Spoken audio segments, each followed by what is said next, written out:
கர்த்தருக்கு ஸ்தோத்திரம். அவருடைய பரிசுத்த நாமத்துக்கு மகிமை உண்டாவதாக.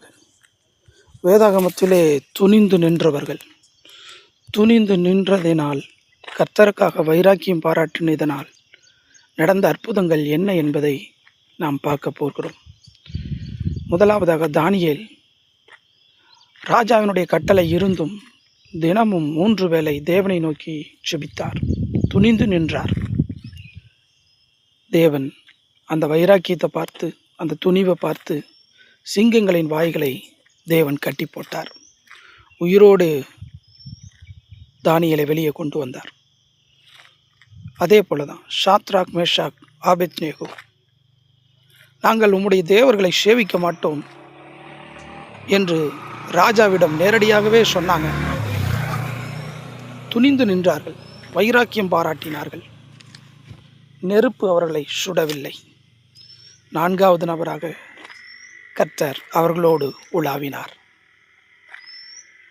அதே போல தாவீதை பார்க்கும் பொழுது கோலியாத்தோடு நிற்பதற்கு யாரும் துணியாத போது சிறு பிள்ளையான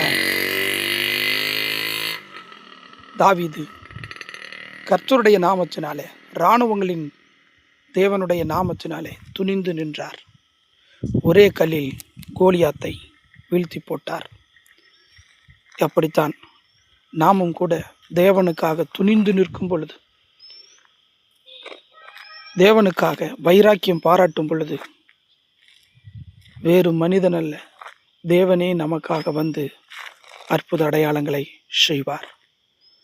நாமும் இவர்களைப் போல கர்த்தருக்காக துணிந்து வைராக்கியம் பாராட்டுவோம். அவருடைய அற்புதத்தை நேரிலே காண்போம். கவலைப்படாதிருங்கள், துணிந்து நில்லுங்கள். கர்த்தர் உங்களோடு இருப்பார். உங்களை கொண்டு பெரிய காரியங்களை செய்வார். ஆமேன், ஆமேன்.